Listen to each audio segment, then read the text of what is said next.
అందరికీ నమస్కారం. రవణ అద్భుతంగా విషయాలైతే చెప్పిండు, చాలా విషయాలు. ఈ ఎన్ఎల్ఎం స్కీమ్ గురించి తిరుపతి నాకు గతంలో చాలా సందర్భాల్లో చెప్పిండు యాక్చువల్గా, కానీ ఎప్పుడు అర్థం కాలేదు.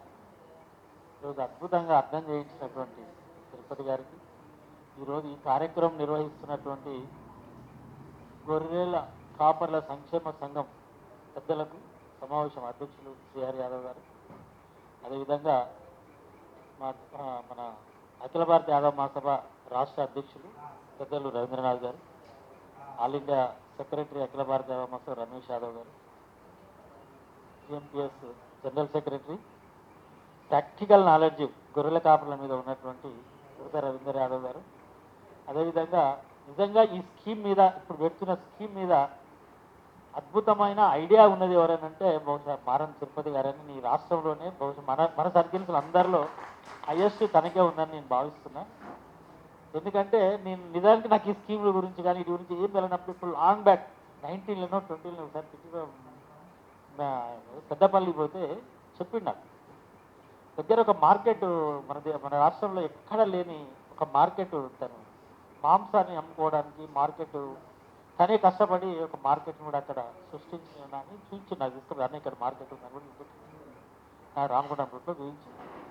నిజానికి ఒక 5 ఏళ్ళు 6 ఏళ్ళు తిప్పల పడితే ఇప్పుడు మాకు అర్థమైంది. నిజానికి అంటే మనము అంటే ఈ ఎంత ఈ స్కీమ్ల విషయంలో కానీ దీని మీద మాలాంటి వాళ్ళం కూడా, అంటే మా వృత్తి కాదు, మా ప్రొఫెషన్ కాదు కాబట్టి బహుశా మాకు తెలియదేమో, కానీ మాలాంటి వాళ్ళ దాన్ని చేరడానికి మాత్రం విశేష కృషి చేసినటువంటి మిత్రులు తిరుపతి గారికి, మారం తిరుపతి యాదవ్ గారికి నిజంగా అందరం కూడా రుణపడి ఉండాలి.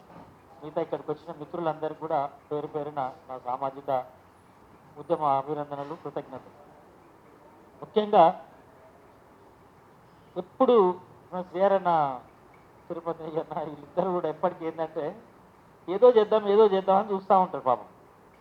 దాంట్లో వాళ్ళకున్న ప్రాబ్లమ్స్, వ్యక్తిగత కుటుంబాలు, ఫ్యామిలీ, మిడిల్ క్లాస్ జీవితాలు, మళ్ళీ వివిధ సంస్థలు ఇవన్నీ మిమ్మల్ని అందరినీ కలుపుకొని పోవడం, మళ్ళీ ఇదంతా ఎక్స్పెన్సివ్. వెళ్ళి ఒక మీటింగ్ పెడితే 10,000 ఖర్చు.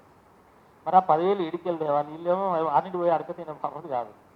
వేరే వాళ్ళు అడక తింటే వాళ్ళు చాలా మంది, కానీ వీళ్ళు అడుకునేటోళ్ళు కూడా కాదు. ఇది వచ్చింది బాధ పాపం. బహుశా అంతేనా? బహుశా నా దృష్టిలో అయితే అదే. మాలాంటి వాళ్ళు నిన్ను అడిగారు, అన్న ఏమైనా కావాలంటే కూడా వద్దు వస్తే చాలంట. అన్న ఏమన్నా పెట్టుకుంటున్నావు కానీ ఏమైనా కావాలని అయిందని అడిగిన, అంటే లేదు మీరు వస్తే చాలు వద్దంట.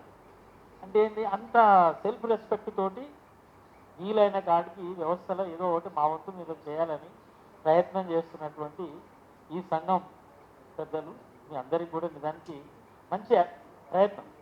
ఎందుకంటే రాష్ట్ర కేంద్ర ప్రభుత్వాల స్థాయిలో ఉండేటట్టు అనేక స్కీములు కూడా మనకు అర్థం కాని భాషలో పెడతారు.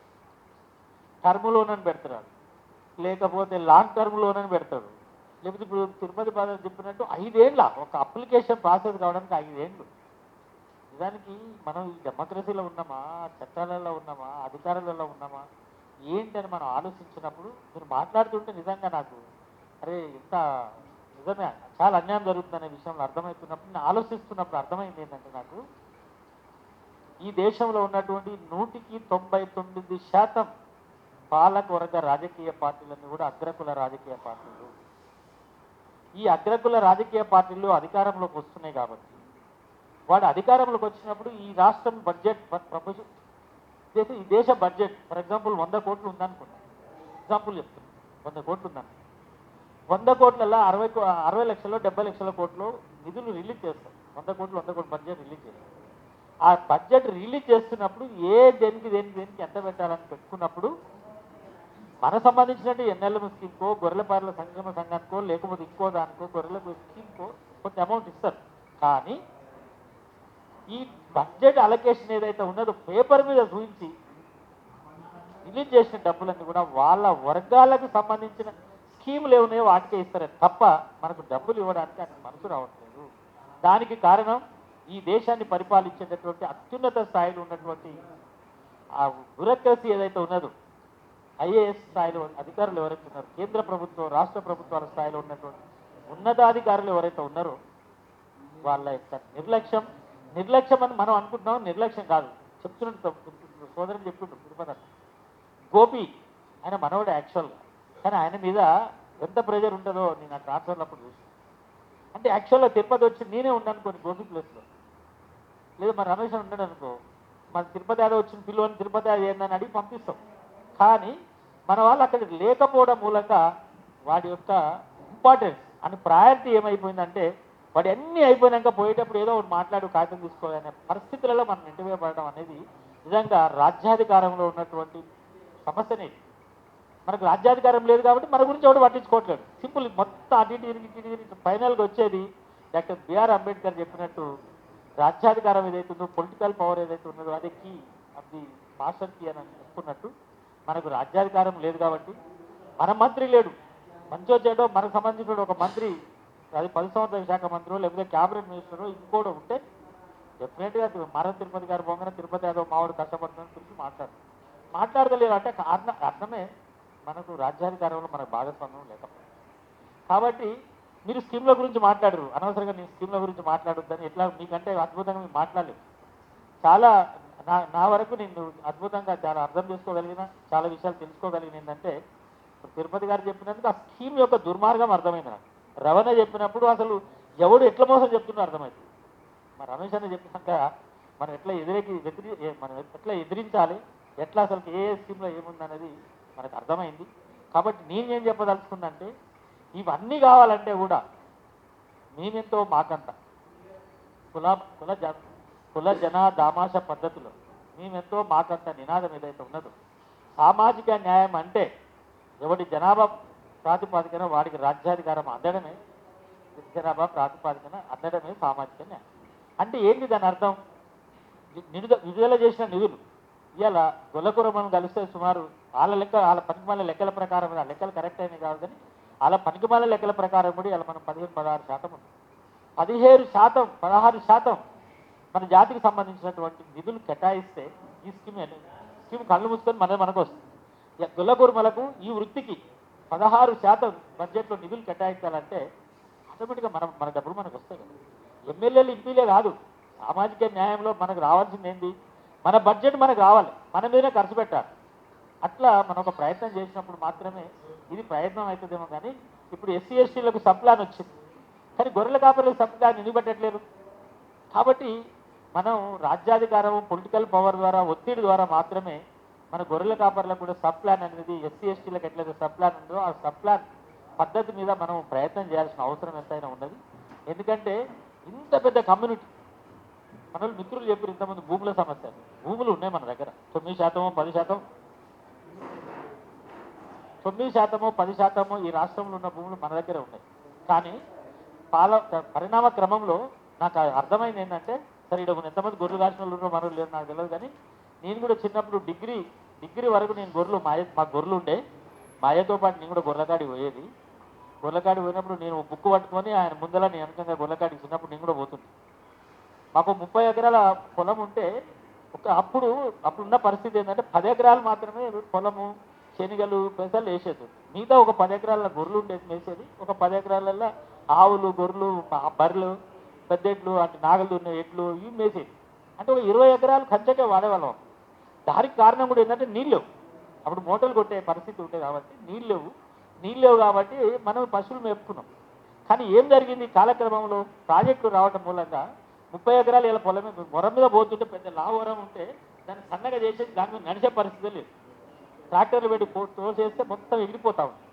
సో నడవడానికి కూడా స్థలం లేనటువంటి ప్రాంతంలో తెలంగాణ ప్రభుత్వం శ్రీహరన్న గారి నాయకత్వంలో గొర్రెల కాపర్లకు గొర్రెల స్కీమ్ ఇచ్చింది. ఆ స్కీమ్ పెట్టినప్పుడే మీరందరూ బహుశా శ్రీనివాస్ యాదవ్ గారి ఇంటి దగ్గర మీరందరూ కూడా మాట్లాడారు, మేము లేము కానీ బహుశా మీరందరూ మాట్లాడారు. ఏమైంది? మా ఊర్లో 207 మందికి గొర్రెలు ఇచ్చారండి. అలా నాకు కూడా గొర్రెలు వచ్చింది. అది డ్రా చేసి బిందెలు వేసి తీసే చిట్టులు నాకు కూడా గొర్రెలు వచ్చింది. అంటే ఊర్లో ఉన్న వాళ్ళు అందరికీ ఇచ్చారు. 207 మంది నాకు కూడా గొర్రెలు వచ్చింది. నేను తర్వాత రిటర్న్ చేసినా కానీ ఇచ్చినాక ఏమైంది పరిస్థితి అంటే, సార్ పొలమే లేదు కదా, ఎట్లు బండ్లు పోవడానికే లేదు ఆడ. ఆ 207 మంది గొర్రెలు తెచ్చుకొని ఏం చేయాలి? కాబట్టి ఎవరైనా భూమి ఉండి, ఇప్పుడు గొర్రెకారులకు సంక్షేమానికి సంబంధించి సబ్సిడీ ఇచ్చి ఇంకో పద్ధతిలో పెట్టాలి. కానీ ఎకరమో 2 ఎకరాలు భూమి ఉన్న వాళ్ళకు, 4 ఎకరాల భూమి ఉన్న వాళ్ళకు ఒక 100 గొర్రెలు ఇచ్చి వాడు గొర్రె సెట్ చేసుకోమని చెప్పి మనమే అసలు యాక్చువల్గా ఈ స్కీమ్లో ఏం జరగాలి? మీరు ముగ్గురు ముఖ్యమైన వ్యక్తులు ఉన్నారు కాబట్టి నేను చెప్తున్నా. ఆ స్కీమ్లో ఏముండాలంటే గొర్రెలు ఇచ్చి నాకు 50 గొర్రెలు. అప్పుడు ఏం జరగాలి? ఒకవేళ భూమి లేకుండా నాకు ఎక్కడ భూమి కొనేది అదే స్కీమ్లో డబ్బులతో షెడ్ వేయించుని, బోర్ వేయించుని, నా గొర్రెలు నాడ మేపుకునే అవకాశం నాకు. అప్పుడు నీకు గ్యారంటీ నా గొర్రెలు నా దగ్గరే ఉంటాయి, నా గొర్రెలను మేపుకోగలుగుతా, గొర్రెలతోటి వచ్చేటటువంటి మాంసం కూడా ఉత్పత్తి జరుగుతుంది తప్ప నాకు గొర్రెలు ఇచ్చి రోడ్డు మీద వదిలిపెడితే ఆ వాడిట ఈట అజవడక పోరాను ఈడానా ఆడజవడక పోరాను వాడానా ఈ ఆశకు వచ్చేసి ఈ పోరాళ్ళందరూ నమస్తే.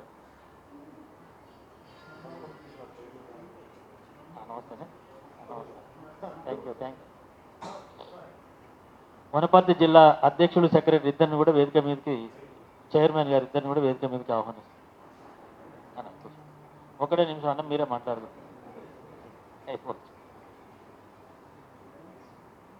అయితే ఇప్పుడు యాక్చువల్గా ఏంటంటే స్కీమ్ గురించి మీరు చెప్తున్న నాకు కానీ, అయితే యాక్చువల్గా ఏంటంటే ఈ ఈ ఈ స్కీమ్ ఎన్ఎల్ఎం స్కీమ్ గురించి చెప్పమంటున్నా కానీ ఆ స్కీమ్ గురించి ఏమున్నది, ఆ స్కీమ్ గురించి మీరు చెప్పారు కానీ మన గొర్రెల కాపరులకు గొర్రెలు ఇచ్చేటప్పుడు ప్రభుత్వాలతోటి మాట్లాడాల్సింది. కానీ ఈ స్కీమ్ ఇంప్లిమెంటేషన్లో కానీ మనం తీసుకోవాల్సిన జాగ్రత్తలు ఏంటంటే గొర్రెలు ఇస్తే మాత్రమే గ్యారెంటీ అని భూమి ఉండాలి. ఒకవేళ గొర్రెలు ఇదాల్చుకుంటే ప్రభుత్వమే గొర్రెలు కొనియాలి, భూమి కొనియాలి, బోర్ వేయాలి, షెడ్ వేయాలి. ఆ గొర్రెలు దాంట్లో మేపుకునే అవకాశం ఉన్నట్టు గొర్రెలు ఇస్తే ఉపయోగపడుతుంది. కానీ 3ో 4ో పిహెచ్డీ చేసి పోస్ట్ గ్రాడ్యుయేషన్ చేసి హైకోర్టులో 20 ఏళ్ళుగానో 30 ఏళ్ళుగా ప్రాక్టీస్ చేసే గవర్నమెంట్ వకీలు నాకు కూడా గొర్రెలు ఇస్తాను. నేను ఆ గొర్రెలు ఏం చేస్తాను అంటే ఇక్కడ అంటే ఏంటంటే మొక్కుబడిగా పాలక వర్గాలు చేస్తున్న పని ఏంటంటే మొక్కుబడిగా మీకు ఇస్తున్నాం, మీరు ఏమైనా చేయండి. చెప్పిన తర్వాత ఏంటంటే స్కీమ్ ఫెయిల్ అయిపోయిందని తీసేసేటటువంటి పద్ధతి రోజు జరుగుతూ ఉంది. మన దగ్గర జరిగిన స్కీమ్లో కూడా అవినీతి జరిగిందని చాలా స్పష్టంగా నేను ఆ కేసు కూడా చూసిన. సిబిఐ రిపోర్ట్ కూడా ఇచ్చినట్టుంది, ఏసీబీ రిపోర్ట్ కూడా ఇచ్చినట్టుంది. నేను ఏమంటున్నంటే మరి అవినీతి జరుగుతున్న సందర్భంగా ఇదే అధికారులు ఉన్నారు కదా, ఈ అవినీతి జరుగుతున్న సందర్భంలో ఇదే అధికారులు ఉన్నారు. అన్ని గొర్రెలు లేవు, యాక్చువల్గా మనం పంచినన్ని గొర్రెలు ఇక్కడ లేవు. కాబట్టి ఇలాంటి వ్యవస్థ జరుగుతున్నప్పుడు తప్పకుండా మీలాంటి 2 సంఘాలు నిజంగా మంచి సంఘాలు ఉన్నారు. మీ సంఘాల కంటే కూడా బలమైన నాయకత్వం మీది కనపడతామని ముఖ్యమైన లీడర్లు ఉన్నారు కాబట్టి మీకు ఇది క్లియర్గా చెప్పాలనిపించింది, చెప్తున్నాను నేను. ఈ ఎన్ఎల్ఎం స్కీమ్కి సంబంధించింది ఏంటంటే అప్లికేషన్ చేసుకునే విధానంలో దుర్మార్గం ఉందనేది అర్థమవుతుంది. అప్లికేషన్ పెట్టుకునే విధానాన్ని సరళీకృతం చేయాలనేది ఒకటి పెట్టాలి. మనం సరళీకృతం మనం ఒక అప్లికేషన్ రాసిస్తే వాడు వచ్చి గ్రౌండ్ చేయాలి, నాకు ఎలిజిబిలిటీ ఉందా లేదా ఇవ్వాలి. కానీ ఇన్ని సమస్యలు ఏంది, సరళీకృతం చేయాలి. అప్లికేషన్ పెట్టే విధానం సరళీకృతం చేయాలి. ఆన్లైన్ అప్లికేషన్ గ్రౌండింగ్ అంతా వద్దే అదొకటి మనం ప్రధానంగా డిమాండ్ చేయాల్సిన అవసరం ఉన్నది. నెంబర్ 1. నెంబర్ 2, ఈ స్కీమ్లో ఎవరికైనా ఇవ్వదలుచుకుంటే బ్యాంకు తోటి లింక్ పెట్టొద్దు. ఎస్ నాకు ₹1,00,00,000 నాకు కావాలి, నేను 5% సబ్సిడీ అడుగు, నేను 5 లక్షలు నేను కట్టేస్తా, మిగతా 95 లక్షలు ఆ స్కీమ్లో ఇస్తే తప్పకుండా తీసుకొని దీన్ని మనం మెయింటైన్ చేసే అవకాశం ఉంటుంది. కానీ బ్యాంకులు ఎప్పుడైనా బ్యాంకులు యాడ్ చేస్తే తిరుపతి అన్న గుర్తుపెట్టుకో, బ్యాంకులు ఈ దేశంలో బ్రాహ్మణుల బనియాల చేతిలో ఉన్నాయి బ్యాంకులు, కోమట్ల బ్రాహ్మణుల చేతుల కోమటోళ్ళ చేతులు ఈ బ్యాంకులు ఉన్నాయి. వాళ్ళే డబ్బులు అంటే మన డబ్బులు కూడా ఉన్నాయి కానీ మెయింటైన్ చేసేది అధికారులందరూ వాళ్ళే, బ్యాంకులు వాళ్ళే. తర్వాత జాతీయం జరిగినాయి కానీ వాళ్ళు పెట్టిన బ్యాంకులు అవి, వాళ్ళ కులాలకు సంబంధించిన వాళ్ళు పెట్టిన బ్యాంకులే. కాబట్టి డెఫినెట్గా 100% మాలాంటి వాళ్ళం పోయి అడిగితే కూడా మాకే లోన్ ఇవ్వడానికి వారు సిద్ధంగా లేనప్పుడు గొర్రెల కాపులకు ఎందుకు ఇస్తున్నారు? గొర్రెల కాపుల సంక్షేమానికి ఎందుకు పట్టుంది? కాబట్టి అది బ్యాంకులతో సంబంధం లేకుండా ప్రభుత్వమే డైరెక్ట్గా మనకి ఇచ్చే పద్ధతిని ఈ స్కీమ్ ద్వారా మనం తీసుకోవాలని చెప్పి రెండవది ఇంకోటి ఇంపార్టెంట్ ఏంటంటే యాదవ్ విద్యావంతుల వేదిక కానీ తెలంగాణ బార్ కౌన్సిల్ మెంబర్గా కానీ వ్యక్తిగతంగా నేను మీ కుటుంబ సభ్యుడిగా నేను మన సంఘానికి బహుశా నేను కూడా మీ సంఘంలో సభ్యుని అని భావిస్తున్నా. మీ సంఘంలో సభ్యుడిగా నేను మీకు ఒక మాట ఇస్తుంది ఏంటంటే మన సంఘ సభ్యుడిగా మాకు మాట ఇస్తుంది ఏంటంటే దీని మీద ఏదైనా మనం న్యాయ పోరాటం చేద్దామంటే చేద్దాము. ఎందుకంటే ఈ అప్లికేషన్ని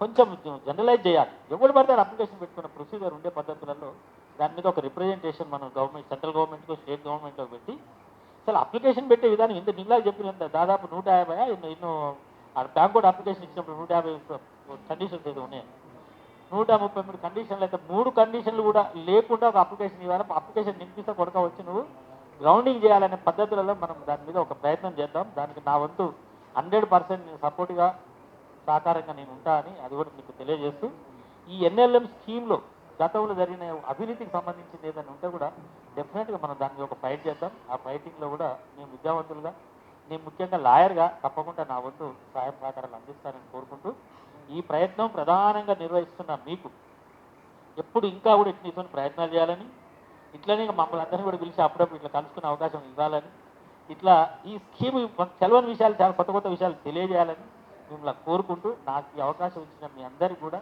పేరు పేరున మరొకసారి కృతజ్ఞతలు, సామాజిక విప్లవ అభినందనలు. Thank you very much. జై తెలంగాణ, జై భీమ్.